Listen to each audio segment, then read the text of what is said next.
A ver, vuelvo a indicar esta parte. Ustedes ya saben cómo se lleva a cabo un juicio o un proceso ordinario. Eso ustedes ya lo saben. Que se van a referir en estos procesos ordinarios 6 etapas.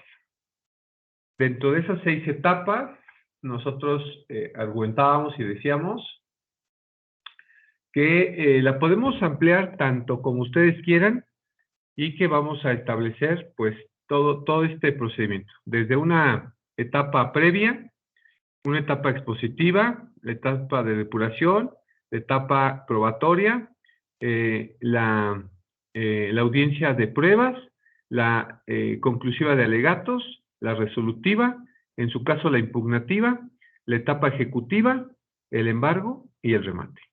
¿Vale? Ustedes ya saben, ya identifican este proceso, ¿ya? Ustedes ya conocen cómo se lleva a cabo, ¿sale? Y decíamos que este diagrama de un proceso ordinario, y lo vamos a poner aquí para que no haya confusión, proceso ordinario, ustedes ya saben cómo se lleva a cabo, ¿no?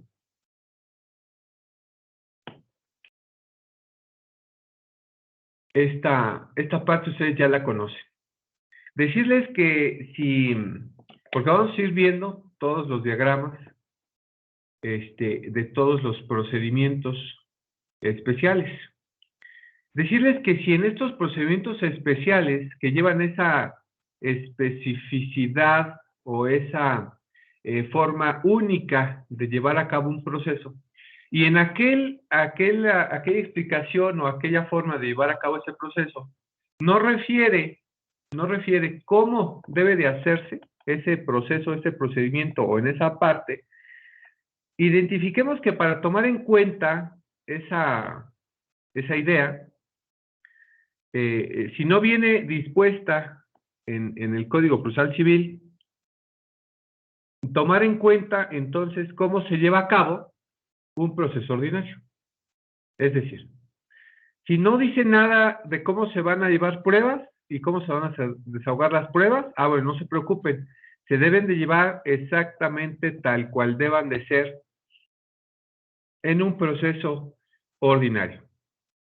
A eso vamos a ir refiriendo y en eso consiste pues estas etapas, ¿no? Que si no lo dice en lo específico, vete a lo general, y lo general pues es el proceso ordinario. ¿Vale?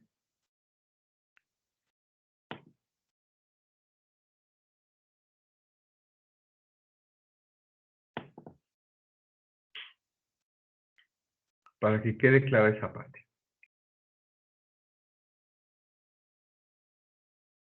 Ustedes también ya saben cómo se lleva a cabo el juicio ejecutivo. Acuérdense que el juicio ejecutivo, ahí para que no se les vuelva a olvidar, la diferencia que venía una pregunta en su examen y que muy pocos encontraron en internet y me pusieron copy-paste en su examen, hacer referencia a que la diferencia esencial entre un juicio ordinario y un juicio ejecutivo es que en el juicio ejecutivo trae aparejada ejecución, es decir, que se va a llevar a cabo el embargo desde el inicio del proceso. En cambio, el juicio ordinario, pues la ejecución del pago, en su caso, pues se va a ejecutar hasta que tenga sentencia. Aquí en el juicio ejecutivo, pues es esa diferencia, ¿no? Que para amarrar ese pago se debe de hacer el embargo desde el inicio, ¿sale? Previo a la notificación, ¿sale? En este caso. O el emplazamiento, ¿no? Decíamos por ahí. Esto en el juicio ejecutivo, ¿sale? Y que no se confundan, hay dos etapas en el juicio ejecutivo, la principal y la de ejecución, ¿sale? También veíamos respecto a los dos procesos que vimos prácticamente pues todo, vimos también la vía de apremio. Esta vía de apremio, como lo analizamos en su momento, consiste precisamente en ejecutar apremiantemente a través del embargo la ejecución. Por eso dice la vía de apremio, pues es la ejecución de lo que indica la sentencia. Y si es un cobro, bueno, pues se tendrá que embargar y una vez que se consolide el embargo, nos vamos a ir al remate. Entonces vamos a rematar esos bienes y de la venta nosotros nos vamos a cobrar, ¿sale? Eso significaría, o en eso estaríamos nosotros estableciendo, ¿sale? Y bueno, llegamos precisamente a los procedimientos especiales y que para algo o para esto nos van a ir sirviendo. Bueno, ustedes deben de saber todos los tipos de procedimientos porque pues de esto vamos a vivir, ¿no? Así, increíblemente, como ustedes lo vean, pues debiese de haber un poco más de práctica en estos temas de los procedimientos especiales, porque finalmente ustedes, pues, su desarrollo profesional, si ustedes van a postular, bueno, pues se van a dedicar a estar estableciendo ciertos procesos y pues necesitan conocerlos a fondo. Entonces, pues tenemos que irlos ubicando, ¿sale? Entonces, nos vamos a ir primero con el tema de las tercerías, que aunque más o menos ya las conocimos, los vamos a referir para que quede pues más claro, ¿sale? La primer parte, pues es que ustedes conozcan pues todos estos procesos y que los vamos a ir viendo en el proceso de este tercer parcial, que prácticamente inicia el día de hoy y que terminamos por allá de finales de agosto, principios de septiembre. No sé exactamente las fechas, pero tenemos que irnos refiriendo pues cada vez más a estos procesos. Entonces, el primero que vamos a conocer nosotros pues son las tercerías. Ya analizamos algún dato y para qué nos iban a servir. De hecho, tienen una lectura o se mandó una lectura para que ustedes analizaran pues este tema y espero que no se les haya olvidado porque pues voy a preguntar. Entonces, primero hacerlo así, un segundo, lo hice grande, ahí está. ¿Qué pasa con las tercerías, jóvenes? Hemos comentado, o ya lo habíamos hecho referencia únicamente para que quede claro, la tercería nos va a servir para algo en el cual nosotros podemos tener como medio de defensa o como medio de ayuda. Y aquí, Eric, recordará usted, pues, a qué se refiere este tema de las tercerías, ¿para qué te va a servir? Sí, profe, es cuando a lo mejor un tercero está interesado en la materia o en la cosa del juicio, ya sea para entrarle o excluirse, o sea, salirse o deslindarse de la responsabilidad. Correctísimo. Es correcto, Eric, muchas gracias. Una tercería precisamente nos va a servir bajo dos procesos o dos formas. La primera es la coadyuvante y que esta nos va a servir precisamente para ayudar en el proceso, porque me interesa que ese proceso continúe y que yo pueda también salir beneficiario de ese tema, ¿sale? Ya sea como actor o también como demandado, ¿sale? Porque pueden ser las coadyuvantes, puede ser en una o en otra, no hay ningún problema, sería una. Y la segunda serían las excluyentes. Cuando hablamos de la excluyente, su propio nombre lo indica, tenemos o queremos excluir algo. Imaginemos, ponemos algunos ejemplos, vamos a volverlos a referir. Hablábamos respecto a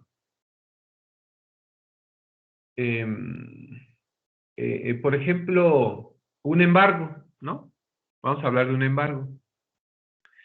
Y a lo mejor vienen y embargan en mi propiedad o en mi propiedad, pero a lo mejor yo estoy rentando y donde estoy rentando, pues hay algunas cosas que no son mías.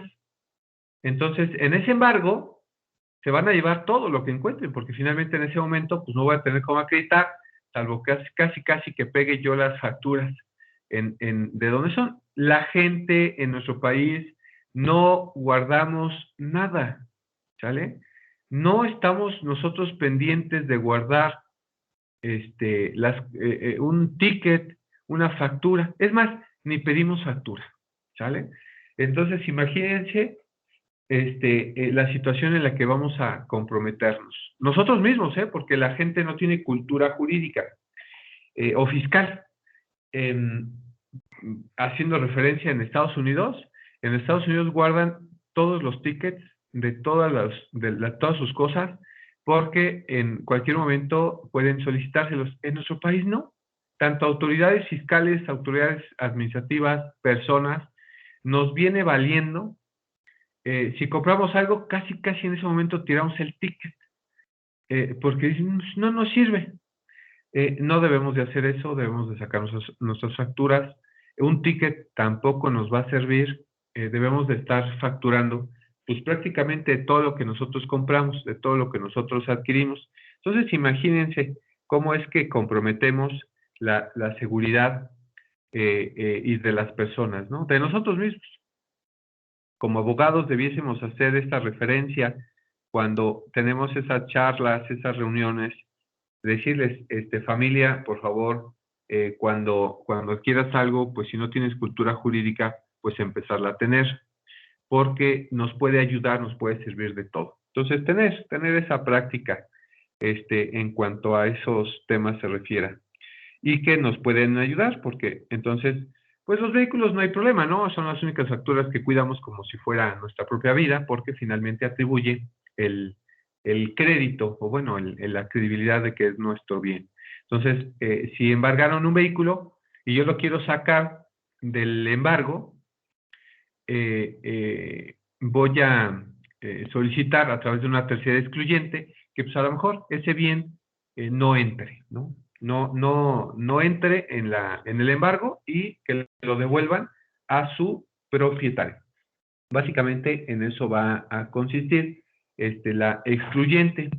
Y también habrá algunas tercerías excluyentes de preferencia, que bueno, pues se deje a salvo algunos bienes, porque en el embargo, a lo mejor te embargan tu salario, pero pues como tienes un deudor principal, como en el caso de la pensión alimenticia, pues debe de pagar primero lo más urgente, y ya en caso de que quede algún bien en el que se puede ejecutar, también podrá ser posible. Esto en el caso de que una empresa se haya, también por ejemplo en las empresas, si vienen y te quieren embargar la empresa, bueno, pues como trabajador solicitas la tercería excluyente, en donde indiques que el pago a los trabajadores es preferente y que se excluya ese activo para el pago de finiquitos o el pago de liquidaciones respectivas. Entonces, de todo nos va a servir y por eso es importante conocer este tema de las tercerías, porque pues no queda ahí previsto, ¿no? Tenerlo ahí eh, eh, disponible. Esto para que ustedes lo puedan describir, ¿no? Y había alguna indicación sobre este tema por ahí en su lectura, que espero que pues lo hayan podido comprender y bueno, pues llevarlo a cabo. ¿Cómo se va a llevar a cabo el proceso? Pues bien fácil. Primero, establecer qué tipo de procedencia va a ser. Aquí lo podemos nosotros ir señalando. Esta tercería pues, es un juicio seguido por dos o más personas. Puede intervenir uno o más terceros, siempre que tengan interés propio y distinto al del actor o al del demandado. Entonces, son intereses distintos, pero solicitando sobre esa misma base de acción. Entonces, ahí tener esas disposiciones. Decir que hay dos tipos de tercerías que ya los analizamos, que son las coadyuvantes y las excluyentes. Y dentro de la tercera excluyente puede haber, dije de preferencia, me faltó la de dominio, porque puede ser que yo tenga mejor, en el ejemplo, ¿no? Clarísimo, el de dominio. Una persona ya vendió 2 o 3 o 4 o 10 veces una misma propiedad, entonces cuando uno de ellos pues ya quiere empezar a construir, ya llevó sus cosas, ya acercó, y el otro dueño, o presunto dueño se da cuenta, va y también les reclaman, oye, pues es que yo también, yo compré esto, yo soy dueño. No, pues espérame, mira, yo aquí tengo mis escrituras, yo aquí tengo mis papeles, no sé. Hoy en día eso de los fraudes, la verdad es que se da bastante. Entonces, tener mucha precaución, porque podemos nosotros entonces solicitar una tercería excluyente de dominio, porque pues se supone que yo tengo mejor referencia, mejor título de dueño que la persona que lo está llevando a juicio o que lo tiene juicio. Entonces, excluimos tratamos de meternos en ese juicio porque yo posiblemente tengo un mejor derecho. Entonces, ahí, sobre ese término nos vamos a ir, ¿sale? Para que no quede duda. Ahora, ¿cómo vamos a llevar a cabo primero las tercerías coadyuvantes? Primero vamos a analizar la tercería coadyuvante. Esa tercería coadyuvante, debemos nosotros interponerla en cualquier momento, no importa. Pero sí es importante hacerlo mientras no se haya dictado sentencia. Sí, claro, si ya tenemos sentencia, pues casi decir que es improcedente la tercería, porque debimos de haber solicitado un mejor derecho respecto a quien lo tiene, o que necesitamos coadyuvar esa parte, ¿sale? En cuanto a ese juicio. Si no, pues ya para qué, ¿no? Ya nos vamos con lo que es y pues prácticamente el amparo, ya no podemos integrar amparo, porque pues ya no tenemos ese derecho, ¿sale?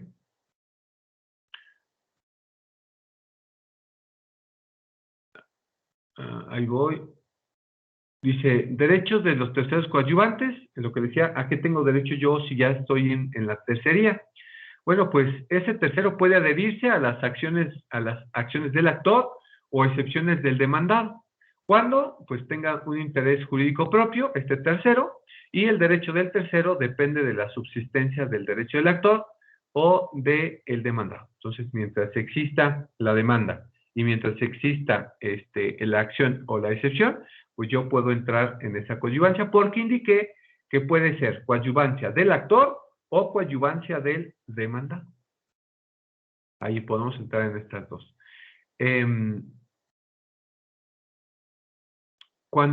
Si ya es procedente, ya se hizo procedente la tercería, bueno, pues esos terceros coadyuvantes se consideran asociados. Ahora entonces van a ser ¿sale? Coactores o codemandados, ¿sale? Entonces tengo que estar notificando y llevando juicio con dos con uno o 2 con 2. Puede ser cualquiera de las situaciones. ¿Pueden existir coadyuvantes en las dos partes? Sí, claro, puede existir, siempre y cuando demuestres que tengas un interés propio, ¿sale? Un interés jurídico propio. En consecuencia, estos coadyuvantes podrán realizar todos los actos procesales que estimen pertinentes y que correspondan al momento en que inicien. Entonces, si lo ingreso desde la contestación de demanda, o sea, si me entero que hay una demanda y el actor la va a contestar, bueno, pues yo solicito la coadyuvancia para que entonces me den la oportunidad de entonces contestar la demanda. Ofrecer pruebas, desahogar esas pruebas, mis pruebas, porque finalmente, pues, si yo voy a iniciar como coadyuvante, pues necesito también probar, pues, esa coadyuvancia, ¿no? Tener ese derecho. Alegatos, irme a los medios de impugnación, al amparo, a todo tengo yo derecho a partir de que me fue procedente. 2, continuar la acción o defensa aun cuando la parte con la que se coadyuve se desistiere. Bueno, como alguna de las partes ya no quiere continuar el proceso por alguna circunstancia, como tengo aprobada la coadyuvancia, pues puedo continuar el proceso sin necesidad de la otra parte, ¿sale?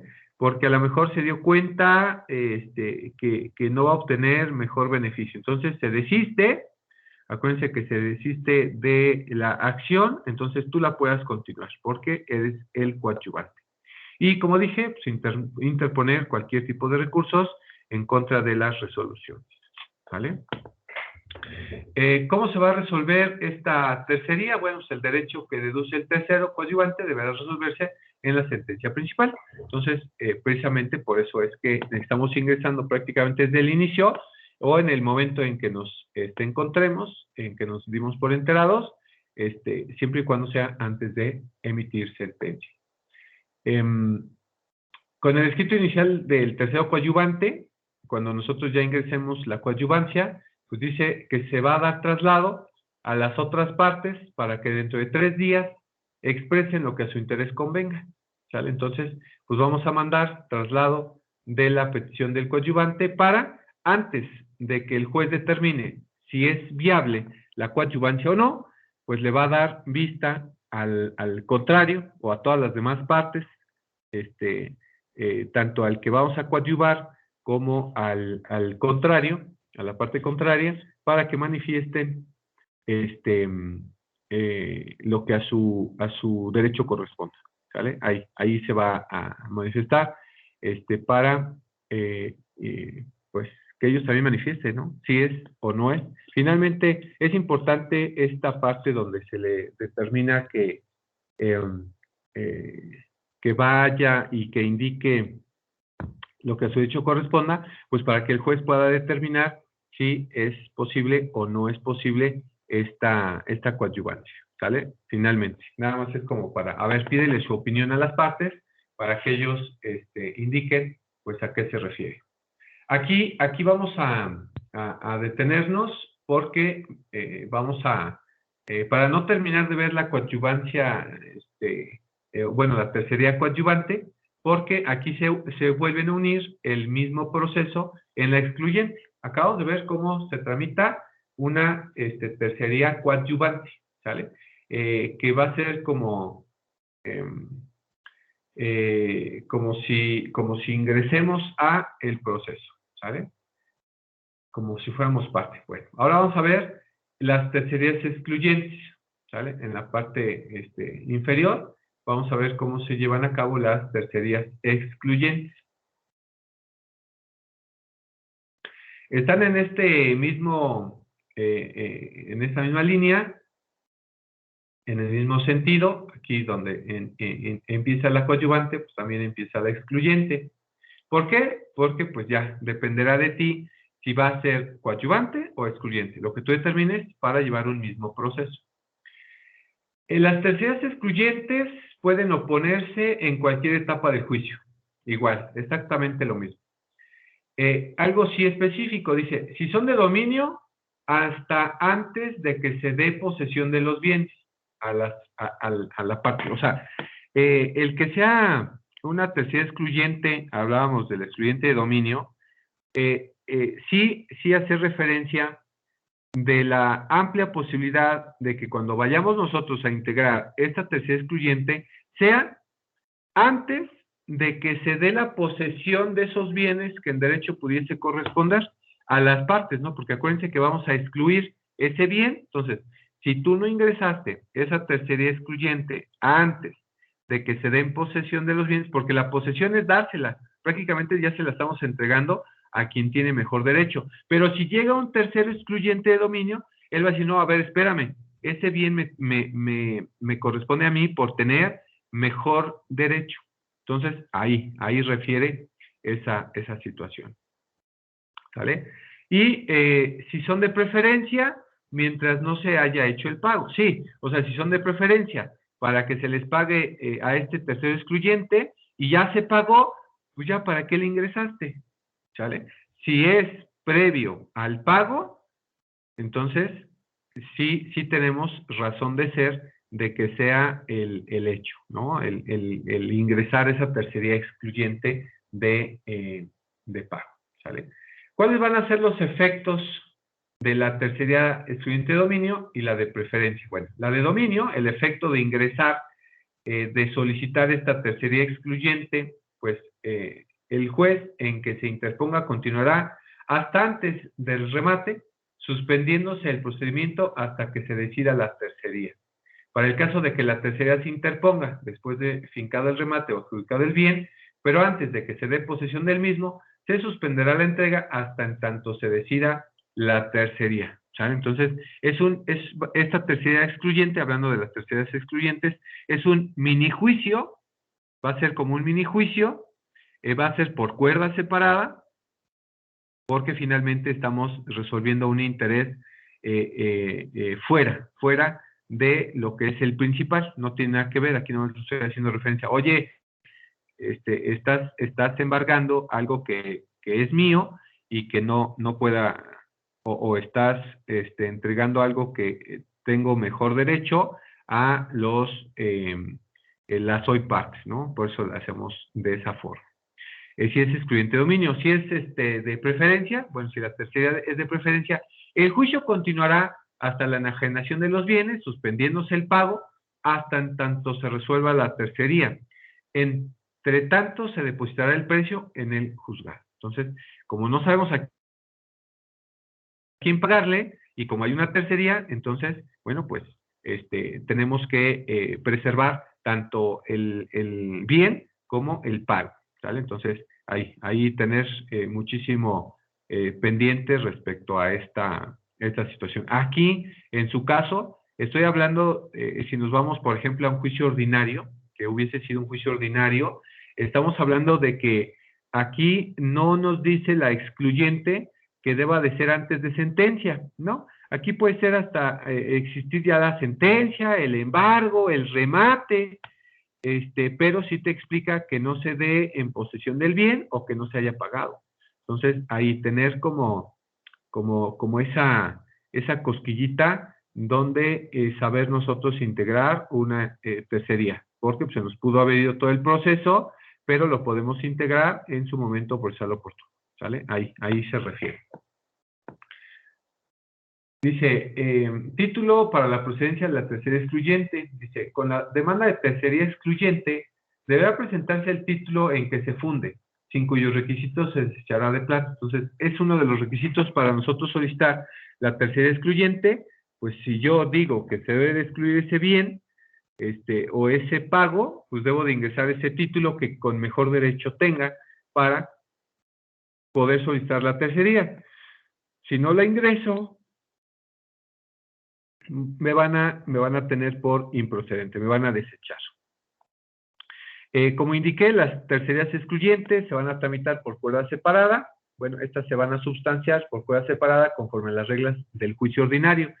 Entonces, por eso les decía, todo lo que no diga aquí en la ley, en los procedimientos especiales o específicos, todo lo que no indique aquí, ustedes tienen que ver, ir a verificar los procesos ordinarios, ¿sale? Y estas tercerías excluyentes se tramitan por cuerda separada precisamente porque son mini juicios, a diferencia de las tercerías coadyuvantes, pues esta coadyuvancia vamos a formar parte del proceso como coautor o como codemandado, ¿sale? Porque estamos ayudando a esta situación. Es como, vámonos a poner un ejemplo, perdón por el ejemplo que les voy a poner, pero es a lo mejor para que ustedes lo entiendan. ¿Qué pasa en materia penal? Y que, perdón por hacer la referencia nuevamente, aunque estamos en materia civil, ¿qué pasa en materia penal? En materia penal, el representante social de la víctima, pues es el Ministerio Público, ¿sale? Así literal, él es el que te va a hacer todo, pero bueno, en algunos casos la víctima decide contratar a un abogado privado para que precisamente ayude en lo necesario al Ministerio Público. Entonces, bajo ese orden de ideas, el abogado, en este caso se le llama asesor jurídico, se llama ahora asesor jurídico, va a coadyuvar pero no va a llevar un juicio aparte o una acuerda separada, ¿no? Va a ser parte del proceso y va a intervenir y va a estar ahí y va a formular todo dentro del mismo proceso. Aquí lo mismo. En la tercería coadyuvante, pues siempre va ligado en el mismo momento, ¿sale? En todo. ¿Qué pasa si en la tercería excluyente, dice aquí el allanamiento de la tercería, si el ejecutante y ejecutado aceptaran la demanda de tercería, el juez levantará los embargos si fuera excluyente de dominio y dictará sentencia si fuera de preferencia.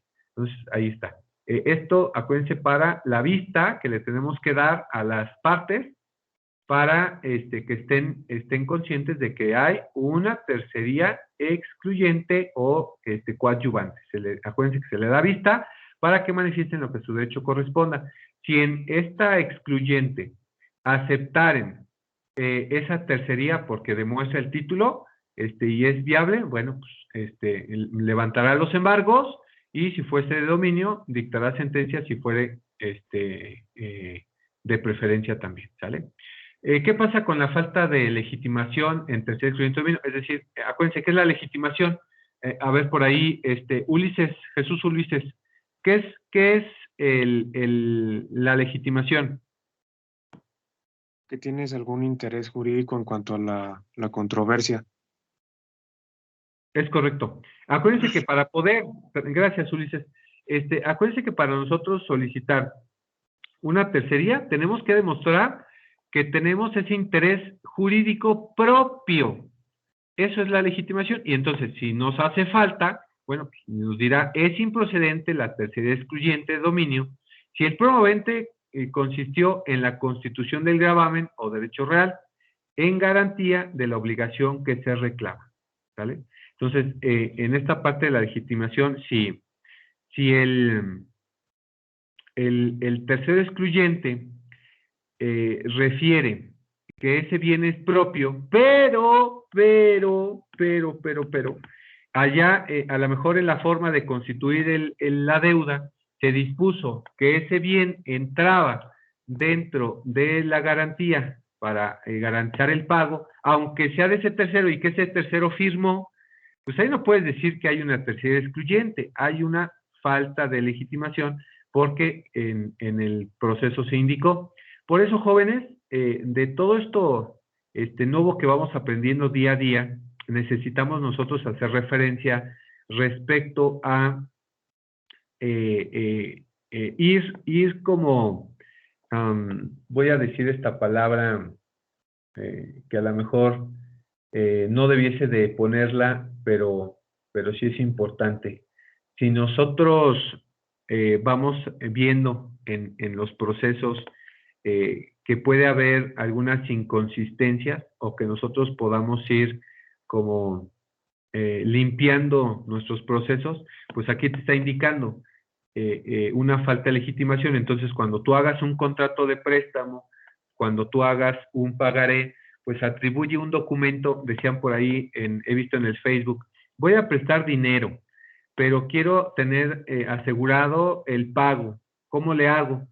Pues haz un contrato, ¿no? Haz un contrato donde te firme un aval, donde te firme el fiador, aval o fiador, como lo quieran, como la situación que ustedes quieran, puede ser aval o puede ser fiador, en donde estos pues puedan fijar algún bien respecto a un pago. Entonces, pues ya te vas, en su caso de que incumpla, pues te vas directo, no solamente se queda pues la obligación que tiene como persona, que ustedes ya vieron estos conceptos de obligaciones y que, bueno, pues se puede dar. Entonces, ir como amparándote algo que te puedas encontrar en la vida procesal porque te puede detener pues, en esta situación un pago.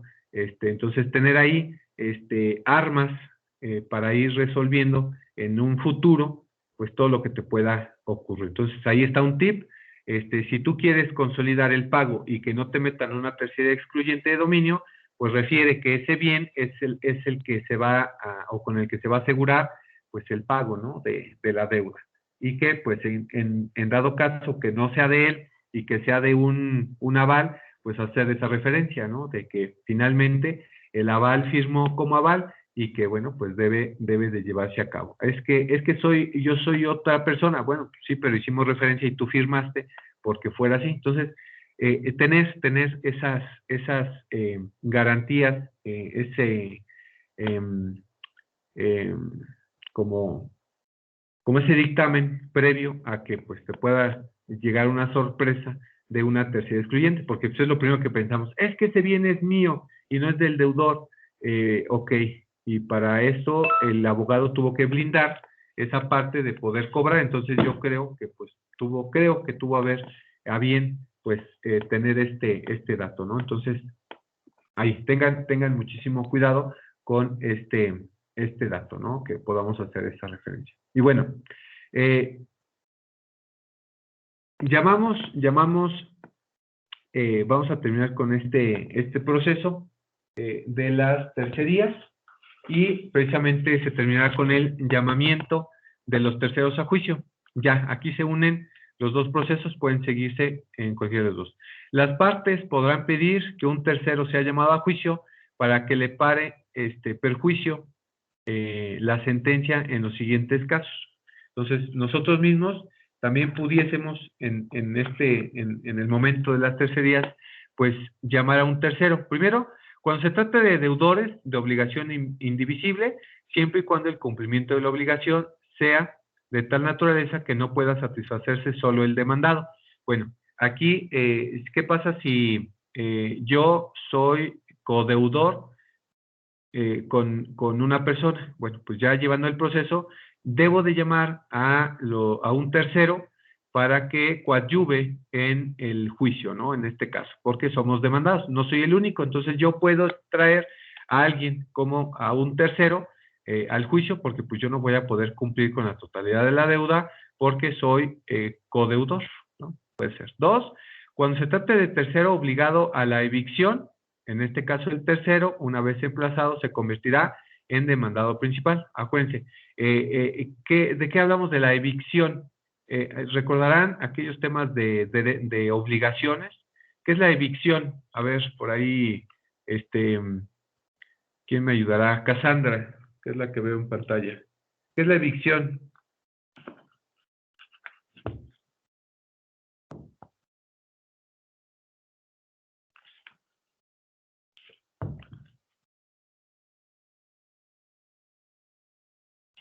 Cas, ¿qué es la evicción?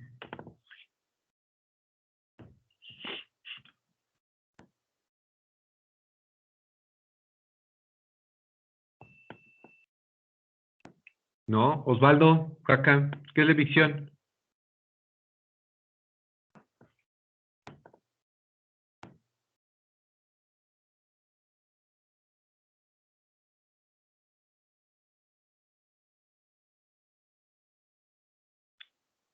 ¿No? ¿De plano? Damián, usted. ¿No es la privación de un derecho ya con No, una sentencia? no. Mm. A ver, voy a poner un ejemplo más claro. Una persona vende un inmueble, y cuando vende el inmueble hacemos referencia, yo comprador, ¿no? Cuando yo estoy haciendo el contrato, yo voy a proteger los derechos de ambas partes, vendedor y comprador.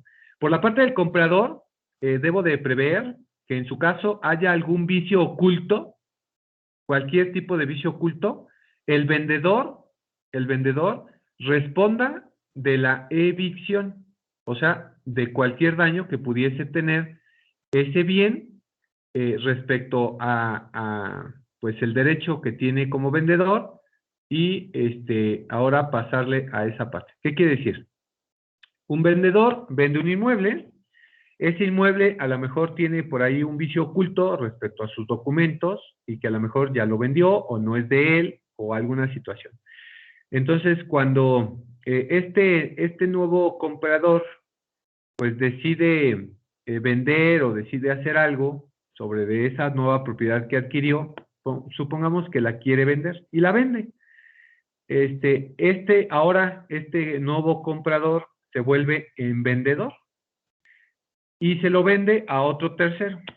Entonces, este tercero se da cuenta de ciertos problemas que hay de la propiedad, denuncia, o en este caso demanda, al vendedor que responda de esta evicción, pero en este caso el vendedor, el segundo vendedor, puede decir, bueno, sí, no tengo problema, pero llámese a un tercero porque a mí me lo vendió tal cual está. Entonces, tiene que ver un tercero como llamado a juicio, en tercería, en este caso coadyuvante, para que en su caso, pues sea emplazado y se convierta en demandado principal, porque finalmente, pues él tiene que responder por esta evicción. Se le llama en materia de obligaciones evicción y saneamiento, ¿vale? Es responsable este dueño, por decirlo así, o anterior dueño, de cualquier daño estructural o en sus documentos respecto de que sea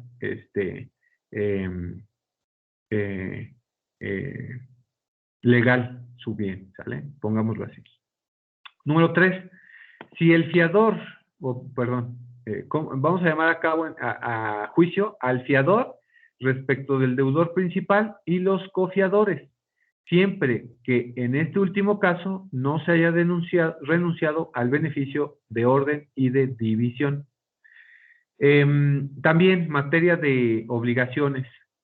¿Qué significa este beneficio de orden y de exclusión o de división? ¿Qué significa? Dafne, a ver usted. Y no me digan que no lo vieron, porque en materia de obligaciones, pues es obligatorio verlo. Así como el de la evicción, también es importante ver el beneficio de orden y de exclusión o de división. ¿A qué se refiere, Dafne? Diego.